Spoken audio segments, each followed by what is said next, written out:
There are mornings that do not so much arrive as assemble themselves stone by stone, ceremony by ceremony, until the world has been arranged into something that demands to be witnessed. The 14th of April, in the year 1834, was precisely that kind of morning. It came to London with the quiet authority of a day that has already decided what it intends to be, pressing itself against the carved pale limestone of the royal Cathedral of St. Aldric the Blessed, and requiring everything within its reach to conduct itself with the gravity that history reserves for occasions it has already decided to remember. The cathedral stood at the heart of the city, the way certain people stand in crowded rooms not demanding attention, simply receiving it, by virtue of existing in a manner that caused all other things to arrange themselves accordingly. Its twin spires drew the eye upward from 3 streets, in any direction.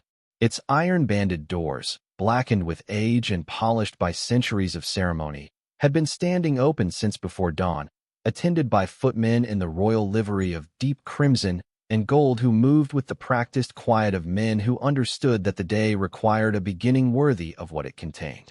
Inside, the nave held the accumulated breath of 6 centuries of prayer and pageant.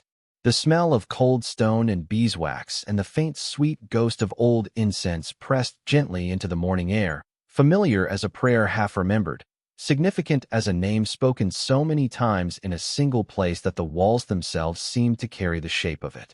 Outside, on the broad steps that descended in 3 wide tiers toward the avenue below, the assembled nobility and royal household of England had gathered, not in the unruly manner of common crowds, but in the precisely arranged, socially stratified manner of people who understood their own consequence and expected the world to understand it alongside them.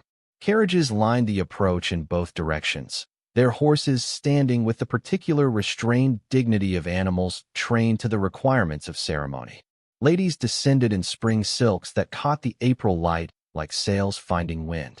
Gentlemen in dress uniforms and their finest morning coats moved with the measured ease of people for whom public occasions are simply another version of the rooms they inhabit every day of their lives. The occasion was a royal Thanksgiving service, ordered by the Crown to mark the 5th anniversary of the King's continued reign, and the cathedral had been arranged with the precise and lavish care of a kingdom that understood the value of beautiful things in the service of important ones. It was into this assembled world of quiet magnificence that she arrived. If you are enjoying this story so far, don't forget to hit the like button and subscribe. Drop a comment telling me where in the world you're watching from. I love hearing from you. Not as anyone expected, not as the occasion required or propriety permitted or any reasonable reading of the morning should have produced. She did not come by carriage. She did not arrive with the measured step of a woman who had prepared herself for a public place with the careful deliberateness of someone who understood that being seen at such a ceremony was itself a kind of performance. She arrived from the north end of the avenue, from the direction of the narrower streets that pressed against the grand boulevard the way the real world always presses against ceremony, close and insistent and largely invisible to those who have decided not to look. She arrived at a pace that was not quite running and not quite walking, but the particular urgent stride of a woman who had been running and had slowed only because her body required it, and who might begin running again at any moment should the body reconsider. She was wearing a wedding dress. The gown was extraordinary even in its present condition, or rather it would have been extraordinary in any condition, because it was the kind of garment that had been made with genuine artistry and genuine expense, ivory silk of the layered, luminous variety that catches light the way still water catches light, holding it rather than merely reflecting it. The bodice was embroidered with seed pearls and silver thread in a pattern of trailing vines that someone had spent a considerable number of hours on. The skirt swept the steps behind her in a manner that had surely been magnificent at the beginning of the morning, and was now somewhat less so, owing to the evidence that she had come a long distance through streets that had not been swept in preparation for her passage. The veil still streamed behind her in the April wind, as if the morning itself had decided to become her attendant. She was barefoot. This was the detail that landed on the assembled crowd with the weight of something dropped from a height. A woman arriving in a wedding gown from the wrong direction was remarkable, but remarkable things happened in London often enough that the city had learned to absorb them without losing its composure entirely. A woman in a wedding gown who was barefoot, whose pale feet were visible against the broad stone steps as she began to climb them without slowing, whose back was straight and whose chin was lifted in a manner that was not defiance and was not theater and was something considerably more difficult to name, that was not a thing the assembled company of England knew how to absorb into their existing categories. The silence that fell was not the comfortable silence of people pretending not to look. It was the genuine silence of people who had, for the first time in a very long time, forgotten entirely to perform the act of not looking. She climbed the steps. She did not look at the crowd assembled on either side. She was not ignoring them in the deliberate way of someone manufacturing indifference for effect. She simply had her attention placed somewhere interior and urgent and entirely her own, and the watching faces existed at the edge of her awareness the way furniture exists at the edge of awareness when a person is moving through a room in genuine distress present, but not, at that particular moment, the most important thing. Her name was Elara Constance Veymont. She was 23 years old, the only daughter of the late Earl of Windermere, and she had been running, in one sense or another, for the better part of 6 months.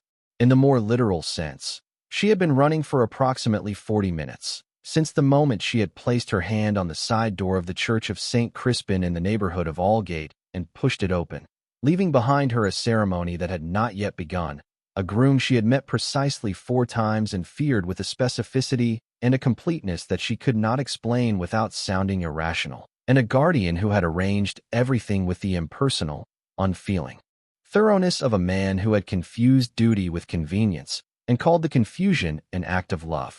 The late Earl of Windermere had been, by every account of every person who had known him, a man of extraordinary gentleness. He had raised Elara the way one raises something rare and worth preserving, with patience, with attention, with the consistent, quiet message that her mind was worth cultivating and her opinions were worth hearing and her person was worth more than its social utility. He had taught her to read not merely for accomplishment, but for genuine engagement.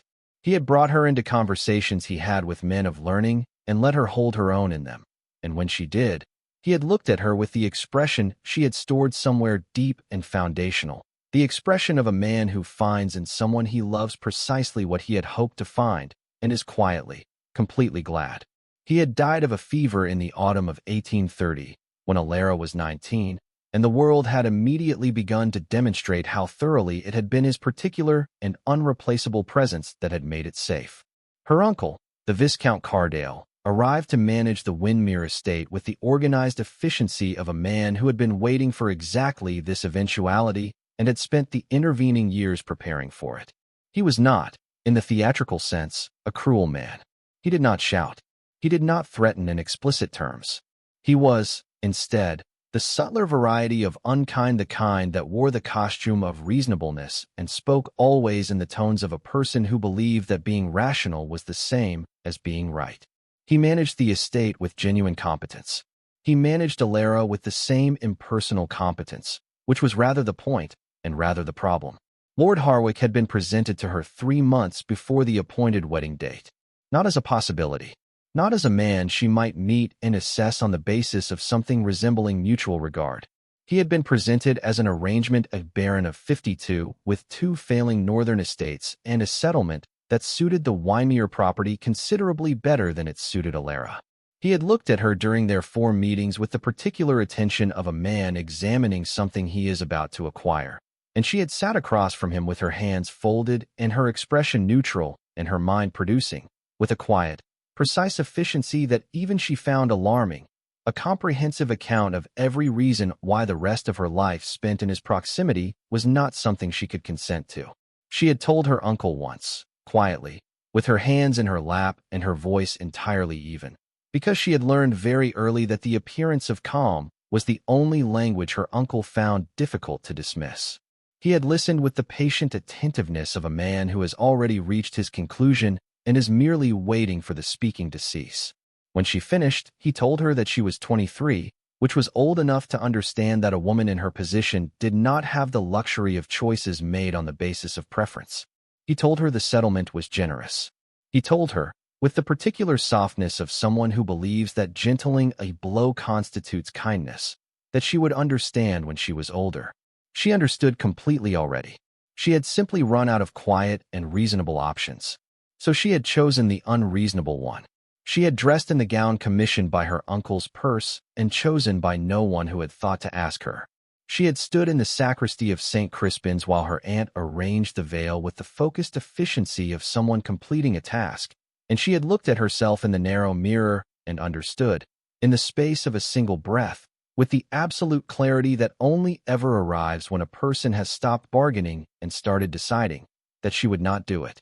She had removed her shoes not because she had planned to, but because she had not wanted anything on her feet that might slow her down, and she had set them beside the narrow bench with the odd, reflexive neatness of a person who dislikes leaving disorder behind her, even in the act of departing in disorder. And then she had walked out the side door, and she had not stopped. Now she was here. She stood between the open iron doors of the royal cathedral of St. Aldric the Blessed, in the threshold where outside became inside, where April light met candlelit dimness, where the cold stone of the steps became the cold stone of the nave. She stood and she breathed long, deliberate, effortful breaths, the kind that are not about composure so much as about not falling, and she looked at the assembled nobility of England arranged in their pews before her, and they looked back at her in the genuine, unperforming silence of people who have encountered something they have no existing category for. She made a decision. It was visible in the slight, precise squaring of her shoulders and the change in the quality of her attention, a shift from inward to forward, from the absorbed urgency of someone who has been running from something to the focused deliberateness of someone who has decided, whatever else may be true, to proceed with as much dignity as proceeding under these circumstances permits.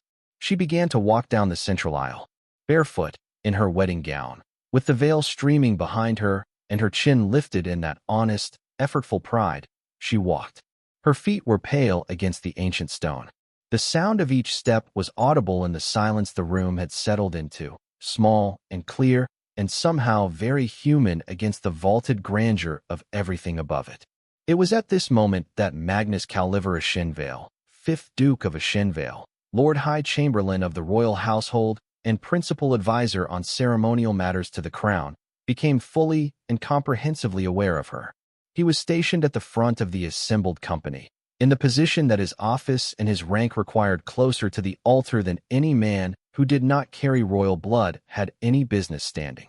He had been attending to the quiet, preparatory murmur of the cathedral's choir with the composed half-attention of a man who has been present at enough ceremonial occasions to have developed the ability to maintain appropriate surface engagement without being entirely consumed by the interior of them. When the change in the room's atmosphere communicated itself to him in the particular way that atmospheres communicate things to people who have spent enough of their lives in situations where reading a room was not a social convenience, but a functional necessity. He had turned. He had seen her. His first impression was the purely visual catalog of a mind trained to rapid assessment: the gown, the veil, the bare feet, the straight back. His second impression arrived in the fraction of a second that followed, and it was the one that mattered. She was not performing for the room. He had the ability, developed over 33 years in the most carefully constructed social theater that England produced, to distinguish between the managed presentation of a self and the thing itself. He had learned to see the slight excess in a smile that was assembled rather than genuine, the micro-precision of an expression arranged for effect, the almost imperceptible quality of the attention that is performing rather than attending. He had grown so thorough in this particular literacy that he had stopped finding its absence remarkable, having long since arrived at the quiet, tired conclusion that authentic, unmanaged self-presentation was simply not something that people in his world brought into shared spaces. He found none of the performance now.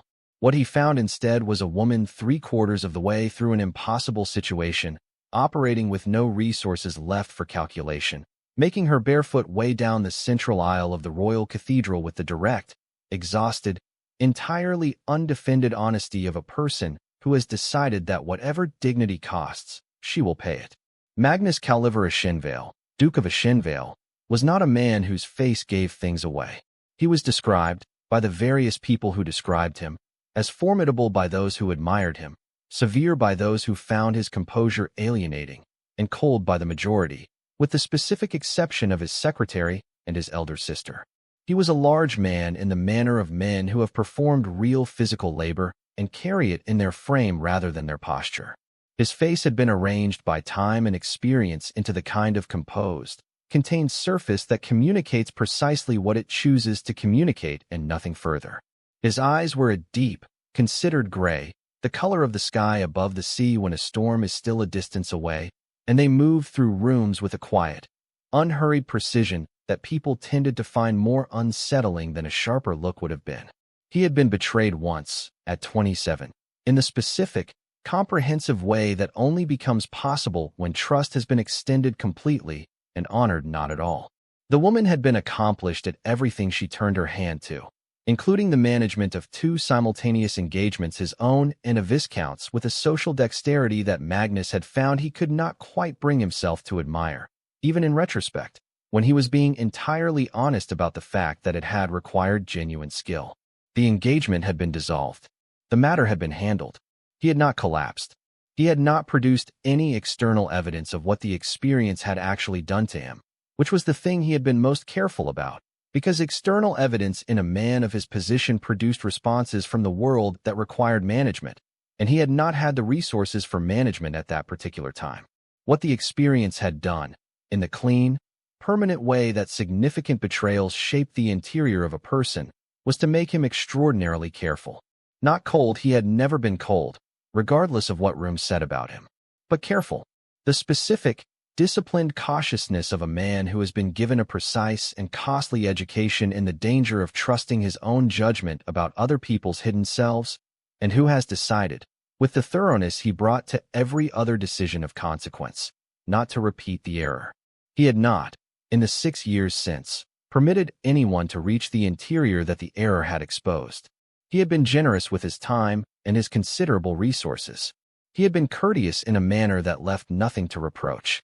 He had attended every ceremony his title required and discharged every obligation his office demanded and been, by every external measure, a functioning member of the world he inhabited. And beneath all of it, without quite acknowledging the word for what he was doing, he had been waiting, not for a specific thing, not with a specific hope, simply waiting, in the patient, undemanding way of a man who has decided that what comes next will announce itself when it arrives, and does not intend to be manufactured into existence before then. He watched the woman in ivory silk making her way down the aisle of the cathedral, and felt something that had been entirely still for a very long time begin, quietly, and without ceremony of its own, to move. She was 3/4 of the way along the nave when the whispers began. Not loud, the assembled company was far too disciplined for loud, but present and audible in the way whispers become audible when a room has been sufficiently silent for sufficiently long that even low sounds carry. He caught fragments. A name passed between 2 women in the pews adjacent to his position. Then Barefoot, spoken with the particular intonation that gives a word the weight of a judgment rather than the weight of a fact. He watched the quality of the room's attention shift from the arrested, genuinely uncertain variety towards something that had an edge to it. The kind of attention that begins as curiosity and tips, without interruption, towards something considerably less charitable. He observed this. He observed her, the set of her shoulders, the slight additional effort in the straightness of her back as the whispers reached her, the way she held her course without acceleration and without hesitation, the contained, precise dignity of a woman who is choosing, in real time, not to let what is happening on either side of her determine what happens inside. He had spent 33 years in the world. He had attended more ceremonies than he could accurately number. He had seen a great many things in the spaces between formal occasions: fear disguised as composure, calculation disguised as sincerity, the careful architecture of social survival dressed in every available costume, and he had grown very skilled at identifying what he was looking at. He was not always right. He had been wrong once, significantly, and had paid the price of it in full. He was looking at something real. Magnus Calliver Ashenvale was not a man given to impulse. He had spent the better part of his adult life cultivating its opposite, the deliberate over the instinctive, the considered over the immediate. He believed in the considered action. He had structured the whole apparatus of his interior life around the considered action, and it had served him with consistent reliability in every situation except the one, 6 years ago, where it had failed him entirely. He made no considered action now. He moved from his position at the front of the assembled company, stepped into the central aisle, and walked until he reached the point where she would arrive in approximately 10 more steps. He stopped. He stood in the center of the aisle of the royal Cathedral of St. Aldric the Blessed, and he sat down on the cold stone floor. He removed his right boot, then his left. He set them beside him with the neat, deliberate precision of a man who is doing something he has decided to do and sees no reason for disorder in the execution of it. He rose, in his stockinged feet on the ancient cold stone, and he offered her his arm. The silence in the cathedral became the kind of silence that does not belong to absence. It belonged to the suspended breath of several hundred people who had witnessed something they had no existing framework for, and were not yet certain what response their world required of them. Elara Veymont stopped. She looked at his stockinged feet on the stone. She looked at the arm extended toward her steady, unhurried, offered without explanation or performance, with the plain directness of a gesture that does not require anything from the person receiving it except the decision about whether to receive it. She looked at his face. He looked back at her, not with pity, not with the managed solicitude of a man performing a public kindness, with the direct, genuine, entirely unguarded attention of a person who has seen something clearly and has decided to respond to what he actually sees rather than to what the occasion requires him to see. His eyes, that deep considering gray, held hers with a steadiness that had nothing of performance in it and everything of intention.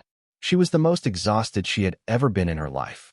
She had used everything she possessed in the getting here, and she had precisely nothing left for calculation or strategy or the careful management of what a given moment required of her. She had only honesty remaining. It was, she found, enough. She took his arm. They walked down the remaining length of the central aisle together, barefoot and stockinged both, in the particular assembled silence of a world that had not yet decided what it was witnessing. The Duke of Ashenvale looked straight ahead with the composed steadiness of a man who has made a decision and sees no occasion to justify it to the room. Elara Veymont walked beside him with her hand on his arm and her chin still lifted and her bare feet steady on the cold cathedral stone, and felt, beneath the exhaustion and the enormity of everything that had brought her here, something she had not expected to find in this morning, in this place, in the arm of a man whose name she did not yet know. She felt, with the full, undefended clarity of a person who has nothing left to defend anything with, that she was not alone. And in the Duke of Ashenvale, 3 streets to the right and 6 years of careful distance away from the last time he had permitted anything through the wall he had built around the part of himself that mattered something had found the direction it had been waiting for. Neither of them knew, as they reached the end of the aisle and the cathedral doors framed the April morning behind them in a rectangle of pale gold light, what would come next. They knew only this, that something had happened in the space between a barefoot woman and a man who had removed his boots on the stone floor of the most formal place in England, and that whatever it was irreversible. And irreversible things, as both of them understood in their own particular ways and for their own particular reasons, were the only kind worth paying attention to. The world, in Elara's experience, had always been quickest to form opinions about things it did not understand. It formed them in the specific, confident manner of people who mistake the speed of a conclusion for the quality of it, and it deployed them with the efficiency of a mechanism that had been doing the same work for so long that it no longer required anyone to think in order to operate. What the assembled nobility of England concluded, in the approximate 7 minutes following the moment that the Duke of Ashenvale and the barefoot woman in ivory silk reached the end of the cathedral aisle, was various, and not, in the majority, generous. There were those who concluded that the woman was deranged. There were those who concluded that she was designing. There were those who concluded that the Duke had taken leave of the particular faculty of judgment that had distinguished him in every other area of his public life, and had done something that required explanation, which he had not provided, which was itself a problem, because men of his rank and office were expected to behave in ways that could be explained to a room without the room finding it necessary to take a formal position. There were, in the minority, a very small number of people who watched the entirety of the proceeding and concluded that what they had witnessed was something genuine. These people were not vocal about their conclusions. Because vocal minority opinions in rooms full of people who have already decided tend to produce social consequences rather than reconsideration. The royal Thanksgiving service was delayed by 22 minutes. This was noted by the Lord Steward, recorded in the official household account, and attributed in that account to an incident requiring the attention of the Lord High Chamberlain, which was technically accurate in every particular and deliberately illuminating in none of them. What had actually happened in those 22 minutes occurred largely in the antechamber to the left of the nave's entrance, a small vaulted room with a single high window and a stone bench along the east wall that had probably not been sat upon by anyone in recent memory. It was into this room that Magnus had guided Elara immediately after they reached the end of the aisle, with the quiet authority of a man who understands that the most effective way to remove a situation from a public space is to move with sufficient certainty that no one thinks to prevent the movement. She had gone with him, not because she had a better idea. She was entirely out of better ideas, and had been since approximately the moment she stepped out of the sacristy door in Aldgate, and possibly before that. She went because his arm was steady and his pace was controlled, and the antechamber was not the nave, and not being in the nave, at that particular moment, was the most she could ask of any destination. He had seated her on the stone bench. He had stood at the window with his stockinged feet on the flagstone. He had not retrieved his boots, which she noted with the specific clarity that exhausted minds sometimes achieve for details while struggling with larger things, and looked out at the narrow angle of April sky visible through the high glass. He had not asked her anything. He had not required her to explain herself or account for the morning or present her situation in a form that was convenient for anyone other than herself. He had simply waited, with the patient quality of a man who has done a thing and is prepared to give the thing time to be whatever it needs to be. It was in this silence that she found the first edge of something she had not had since 6 o'clock that morning, when she had looked at herself in the sacristy mirror and understood what she was about to do. She found the first edge of breath that did not require effort to complete. Her uncle arrived 14 minutes later. She heard his voice in the corridor before the door opened. The measured, controlled fury of a man who has not raised his voice because raising it would be improper, and impropriety is, in his assessment, the greater offense. Viscount Cardale entered the antechamber with the composed, white-edged expression of someone containing a very large and pressurized thing by main force of social training. He did not look at her immediately. He looked at the Duke. Whatever he had intended to say, the Duke spoke first. He did not move from the window. He did not raise his voice.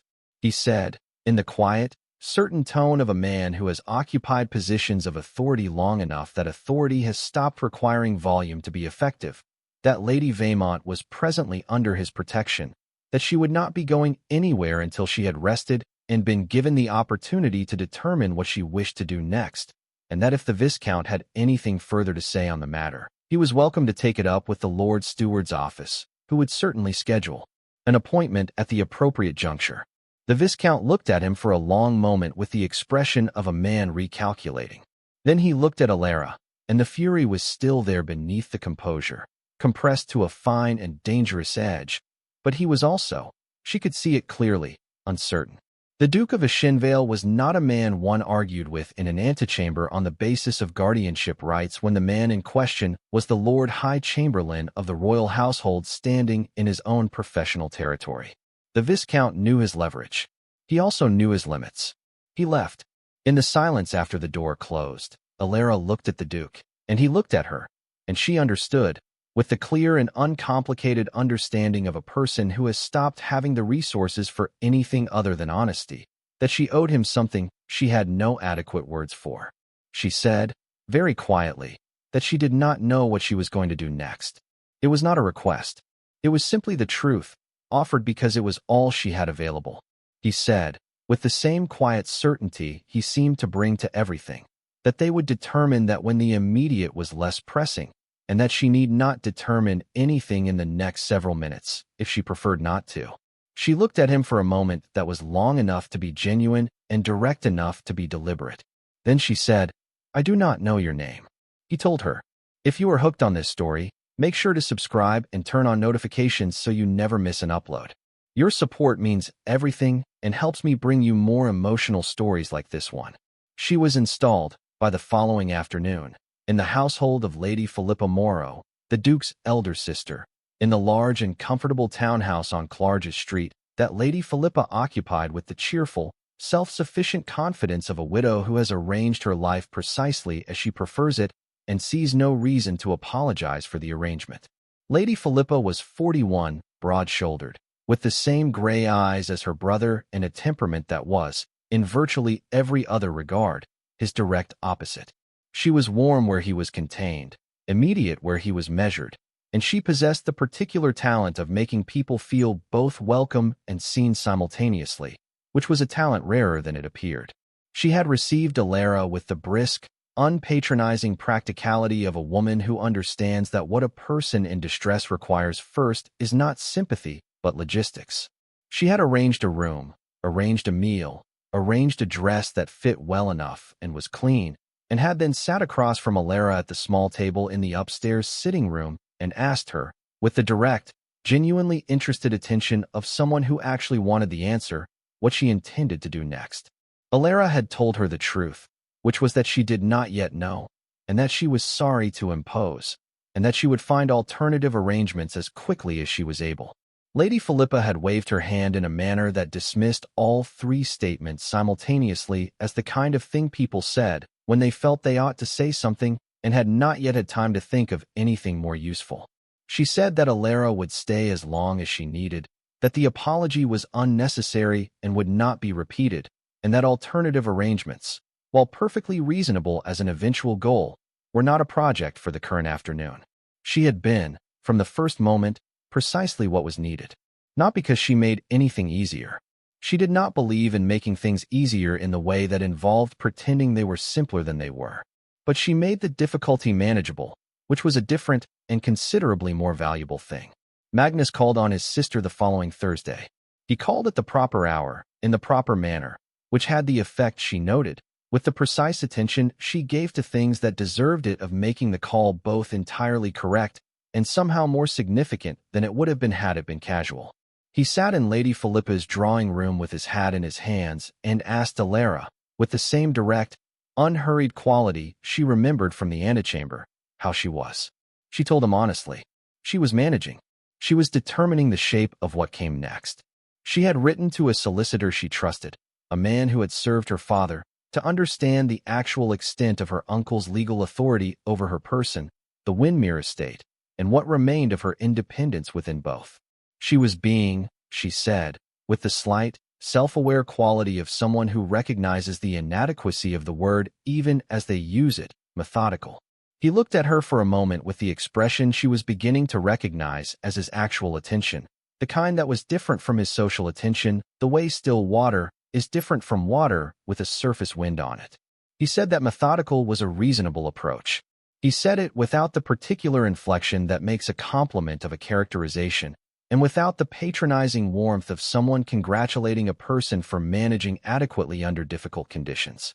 He said it the way he would have said it to a colleague, with the simple acknowledgement of one precise mind recognizing the strategy of another. She found, as she would find repeatedly over the weeks that followed, that this was the thing she could not quite prepare herself for. Not his manner, which was contained and deliberate and occasionally approaching warmth in the way that certain winter afternoons occasionally approach warmth perceptibly, without quite arriving. But the specific quality of his regard, the way he attended to what she said as if it were worth attending to, the way he asked questions that were real questions and waited for real answers and pushed back, precisely and without apology, when he disagreed. He called on his sister twice more in the week that followed. The calls were of the correct duration and conducted with the appropriate propriety that the situation demanded, which was considerable, because the situation was being observed by a number of people who had opinions about it, and social correctness was, as both of them understood without discussing it, one of the few available tools for managing the observation. But within those correctly bounded visits, they talked. He had read the same account she had mentioned in passing during their second conversation, a recent study of Roman land management practices, and he disagreed with her interpretation of its third chapter on grounds that were specific enough to have required genuine engagement with the text. She pushed back. He pushed back in return. They argued, with the focused, mutually refusing to concede energy of two people who are actually thinking rather than performing thought, for 20 minutes, while Lady Philippa sat on the settee with her embroidery and the expression of someone watching a very satisfying game of chess who has no interest in intervening. Elara walked in the park on the mornings that the weather permitted, usually accompanied by Lady Philippa's maid and occasionally by Lady Philippa herself, who found mornings in the park restorative and said so, without the apologetic qualification of someone who felt they needed to justify the use of a morning for pleasure. On the fourth such morning, she found the Duke already there, which she noted without comment, because noting it aloud would have required her to characterize what she thought about it, and she was not yet ready to characterize what she thought about it. He fell into step beside her with the naturalness of someone who is doing the obvious thing. They walked. The park was beautiful in the late April way, everything new and uncertain and particular, the sort of green that is not yet committed to being green all the way through and retains, at its edges, something still fresh and slightly unbelievable. They talked about nothing specifically important. His sister's recovery from a winter cold, a bill that had passed the Lords that he found professionally necessary and personally dull, a book she had borrowed from Lady Philippa's library that she was finding remarkable for reasons she was in the process of articulating. He listened to her articulate them with the focused, genuine attention that she was still, each time she encountered it, slightly unprepared for. At one point, during a pause in the conversation that was entirely comfortable and required nothing to fill it, he said, quietly and without particular emphasis, that she had managed everything since the Cathedral with a composure that he found, and he paused, choosing the precise word with the care he brought to precision remarkable. She looked at him from the side, the way she sometimes looked at things she was actually trying to understand rather than simply observe. She said that she had not felt composed. She said that composure and the appearance of composure were frequently different things, and that she had become, through the specific education of the last 6 months, fairly skilled at the latter regardless of the state of the former. He was quiet for a moment. Then he said, with the slight shift in his voice that she had learned to notice as the signal that he was moving from the surface of what he was saying to the actual interior of it, that he understood that distinction rather well himself. She did not ask him to elaborate. She had learned, in the short and precise course of knowing him, that elaboration was something he arrived at in his own time, and that asking for it prematurely produced nothing useful and occasionally produced the closing off of something that had been on the verge of being open.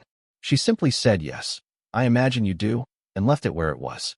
They walked back to the park's eastern gate in the particular quiet of two people who have said something genuine and are allowing it the space to exist without immediately reducing it to conversation. The week after that, there was a letter from Lord Harwick's solicitor. It arrived at Clarges Street on a Tuesday morning, addressed formally and correctly to the current residence of Lady Elara Veymont, and it contained, beneath its elegant legal phrasing, 3 things: a demand for the return of certain wedding-associated expenditures, an assertion that the Lord Harwick's reputation had been materially damaged by the events of the 14th of April, and a barely implicit threat of formal action against the Windermere estate holdings if no satisfactory arrangement was reached within 30 days. Elara read it at the small writing desk in the upstairs sitting room, once quickly and then once slowly with the full attention of someone assessing the actual weight of a thing. She set it flat on the desk and sat with her hands folded on top of it and looked at the window and the pale morning sky beyond it and let herself feel, without immediately redirecting the feeling, what it actually was. It was not fear. She noted this with the clear-eyed, clinical attention she brought to her own interior life when she was being honest with herself. It was something darker and more specific than fear. It was the sensation of a trap closing that she had thought she had escaped, of the hand of consequence reaching beyond where she had believed it could reach, of the possibility that there was no distance far enough from Lord Harwick and her uncle and the life she had fled to make her genuinely free of them. She was still sitting there when Magnus arrived at the house. He had not been expected. He did not have a scheduled call that morning, but Lady Philippa, who had read the letter at Elara's request, and had the expression of someone swallowing something bitter and refusing to show it, had apparently sent a brief note. He came without his usual deliberateness, or rather with a deliberateness of a different quality, not the composed, measured deliberateness of a man controlling his pace. but the contained urgency of a man who has moved as quickly as he considered appropriate and is now controlling the evidence of having moved quickly.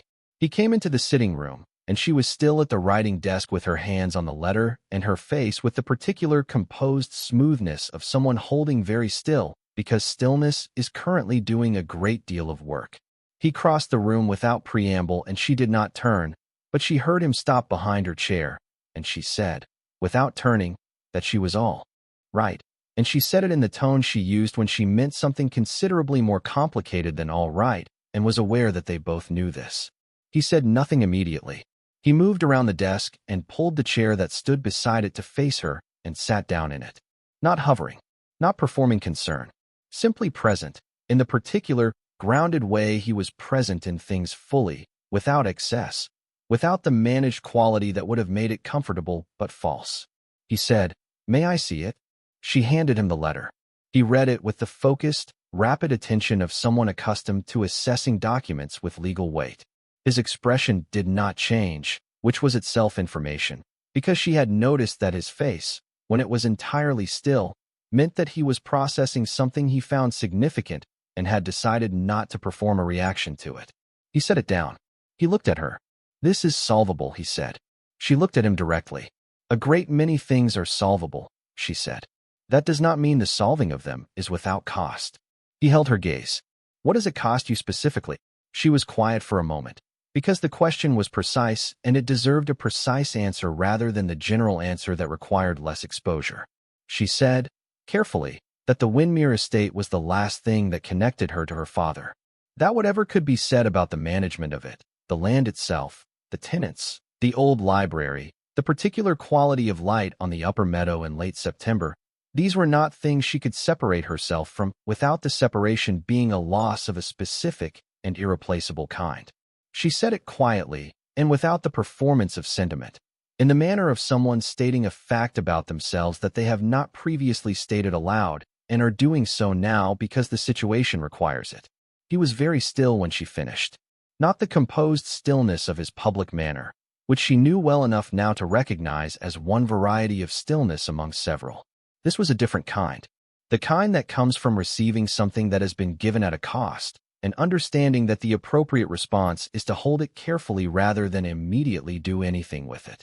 He said, after a moment that had genuine weight to it, that he would speak to his solicitor, that there were avenues available that Harwick's people had either not considered or had calculated she would not have access to, that the 30-day window was a pressure tactic rather than a genuine legal ultimatum, and that a response from the right quarter would recalibrate the pressure significantly.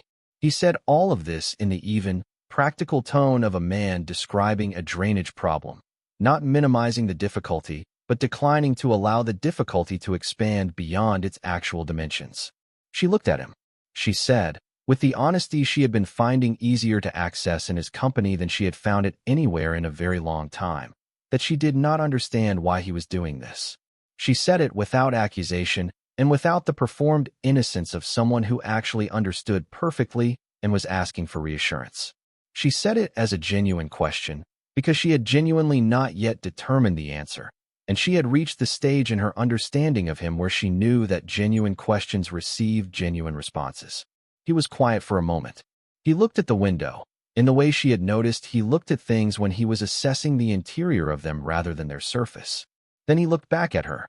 He said that he had spent 6 years being very careful. He said it with the slight quality of someone removing something from where it has been stored for a long time and allowing it into the light, uncertain of what shape it will take in the open air.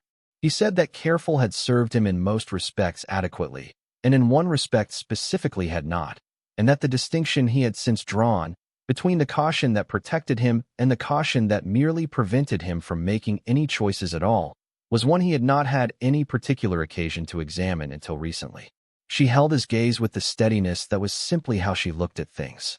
He said, "I am not certain what I am doing." She said, quietly, "Neither am I." Something settled between them. Not a resolution. Nothing resolved.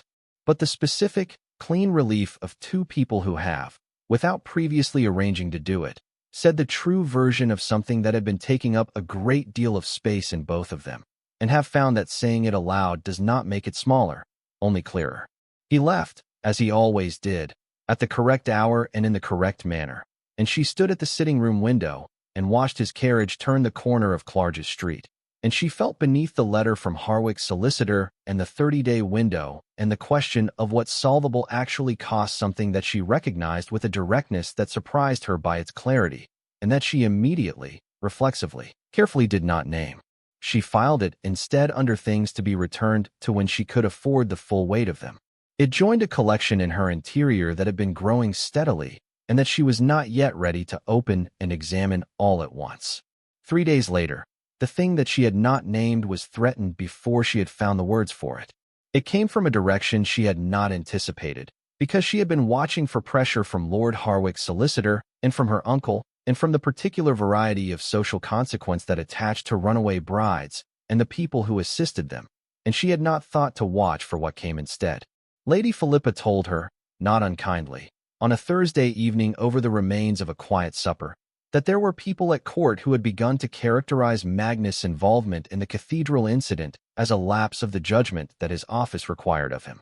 She said it with the directness of a woman who believed that honest information, delivered with care, was a better gift than comfortable ignorance. She said that there were 2 men on the Privy Council who had been looking for a pretext to question the Duke's influence with the Crown, and that the 14th of April had supplied them with something that could be shaped, with sufficient malice and social momentum, into exactly the kind of question that attached to a man's name and did not let go easily. She said it, and then she said nothing further, and let the silence do what silence does when it has been placed with a specific intention. Elara sat with it. She sat with it in the full, clear, honest way she sat with things when she was being rigorous with herself about what she was actually understanding versus what she would prefer to understand. She understood what Lady Philippa was telling her. She understood it in all of its parts. She understood that Magnus, who had done something irreversible and uncharacteristic and entirely genuine on the stone floor of the royal cathedral, was now paying for it in the currency that mattered most to men in his position: the confidence of the crown, the reliability of his reputation, the particular kind of authority that could not be inherited and could not be rebuilt quickly once it was questioned. She understood, with the quiet, precise ruthlessness of a woman who has been practicing honesty about difficult things for a very long time, that she was the cost. She did not sleep well that night. She lay in the dark of Lady Philippa's comfortable guest room and did not permit herself to perform the evasion of telling herself that it might not be as bad as it appeared, or that things had a way of resolving, or any other version of the consolation that was actually optimism wearing the costume of reason. She permitted herself instead to think the real thoughts, that she had arrived in his life in the most disruptive possible manner, that she had nothing to offer by way of political alliance or social advantage, or any of the practical currencies in which people of his world traded when they selected the people they allied themselves with. That the pattern she had observed in the 4 weeks since the cathedral was a man doing something genuine, and genuine things in the world she had grown up in were frequently punished for being genuine, and the punishment was extended not just to the person feeling the thing, but to anyone connected to them. She was not nothing. She knew this. She had been careful, in the years her uncle had managed her, to know it even when the people around her were suggesting otherwise. Her father had given her that knowledge the way he had given her everything steadily, without condition, as a fact about the world rather than a reward contingent on performance. She was not nothing. She would not allow herself to believe she was nothing. But she could also be correct about her value to herself and simultaneously honest about her impact on someone else. Both things were true. They did not cancel each other out. She sat at the writing desk very late that Thursday evening, with the fire burned low and the street outside gone dark and quiet, and she wrote a letter to her father's sister in Northumberland, a woman she had met twice as a child, who had always seemed, in the brief and early impressions of childhood, like someone who had not built her life around anyone else's convenience. She wrote and asked whether there was room, and whether it would be an imposition, and whether the question itself could be kept between the two of them for the time being. She sealed the letter. She did not send it immediately. She placed it on the corner of the desk where she would see it in the morning and could make the decision in daylight when she had slept on it. Or not slept on it, as it turned out, because she did not sleep. She lay awake in the dark and the silence and the particular compressed weight of a person who has made a decision they know is correct and are finding correct insufficient. She was gone by morning. Not from Clarges Street. Lady Philippa had not yet received a reply from Northumberland, and she was not so far past reason as to leave without destination. But gone from the place she had been inside herself since the cathedral, the place where she had permitted, gradually, with the careful, precise hesitation of someone who has been made very aware of the cost of trusting carelessly, the specific possibility that something she had not expected to find might be available to her. She had departed from that interior country in the night, in the honest and necessary and entirely devastating way of a person who has looked clearly at the territory and decided that inhabiting it would come at a cost she could not justify imposing on someone else. Magnus called on his sister Friday morning. He came at the correct hour, in the correct manner, with the slight additional quality of contained urgency that she had come to recognize as him moving faster than he was showing. He sat in the drawing room. He asked for Elara. Lady Philippa told him that Elara was unwell and resting, which was both accurate and inadequate, and Magnus looked at his sister with the gray, precise attention that had never in his experience been successfully deflected by something inadequate, and Lady Philippa looked back at him with the equally gray, equally precise attention of a woman who loves her brother and has also correctly identified that what he is about to be told will not be made easier by delay. She told him about the letter to Northumberland.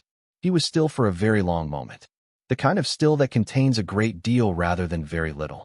The fire in the grate shifted, releasing a small sound into the quiet of the room, and outside on Clarges Street a carriage passed with the ordinary, indifferent sound of a world continuing in the absence of awareness of what it was passing. Lady Philippa said, quietly, that she thought he should know. He looked at the fire. He said nothing for a long enough time that she did not attempt to fill it. When he spoke, his voice was even, controlled, entirely characteristic and entirely insufficient as a description of what was happening beneath it. He said that she had done the right thing. He said it with the conviction of a man who means the specific words he is saying and is also, in the same moment, confronted with the possibility that meaning the right thing and doing the right thing are two different territories with a considerable distance between them, and that he may have arrived at the correct conclusion too late to find a way to cross it. He left after 20 minutes, on the pretext of correspondence that required his attention. Lady Philippa watched him go from the drawing-room window. She watched his carriage turn the corner. Then she sat down, looked at her hands, and said to the empty room, in the specific, resigned tone of a woman who has watched a thing she saw coming arrive at full speed, that the pair of them were going to make her very tired before this was finished. Upstairs, in the guest room at the corner of the house that caught the afternoon sun, Elara sat at the window with the unopened letter to Northumberland in her hands and the pale London morning laid out before her, and she felt the full, honest, undefended weight of what she had decided and what it cost. Not in the dramatic fashion of a woman collapsing under feeling. In the quiet, precise way of a woman who has been honest about things her whole life and is now being honest about this.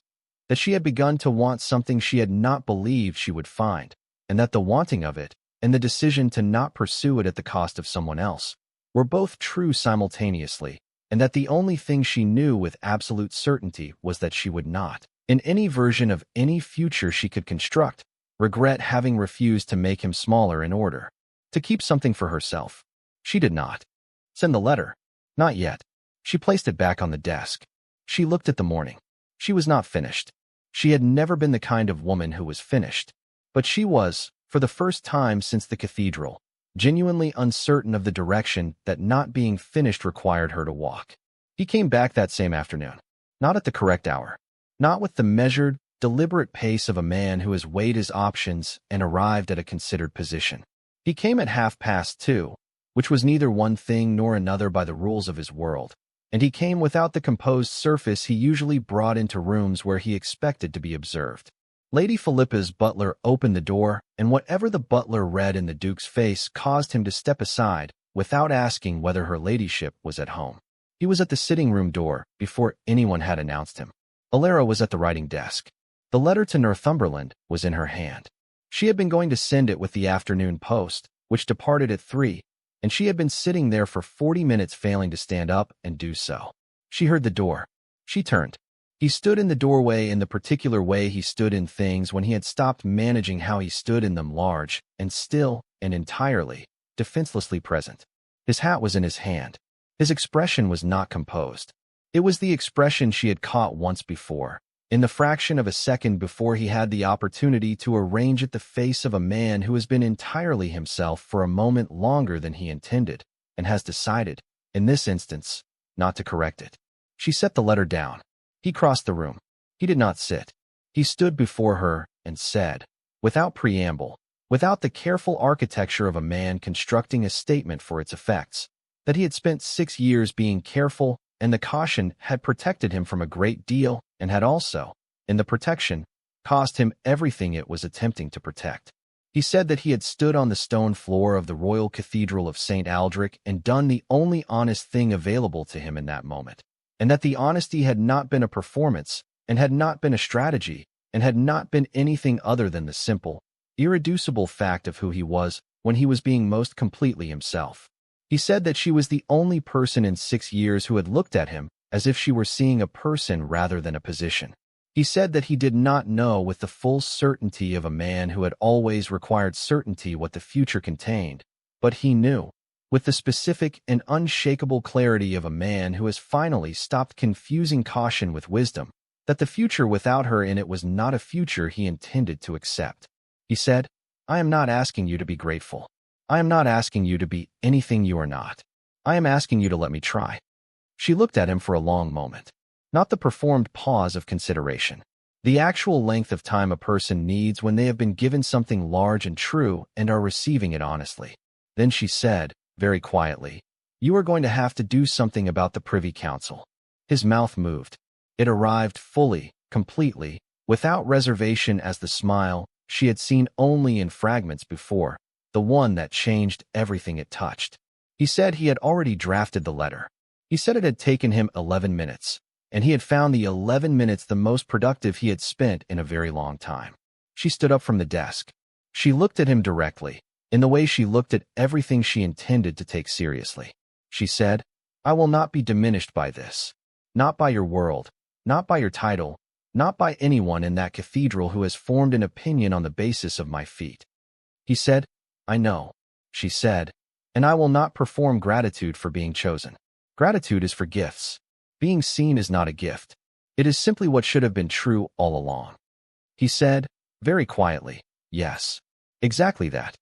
She picked up the letter to Northumberland and held it for a moment. Then she set it in the fire.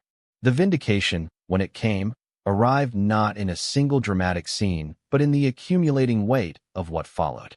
Lord Harwick's solicitors received a response from the Duke of Ashenvale's legal office that addressed each point of the claim with a thoroughness that left no remaining ground to stand on.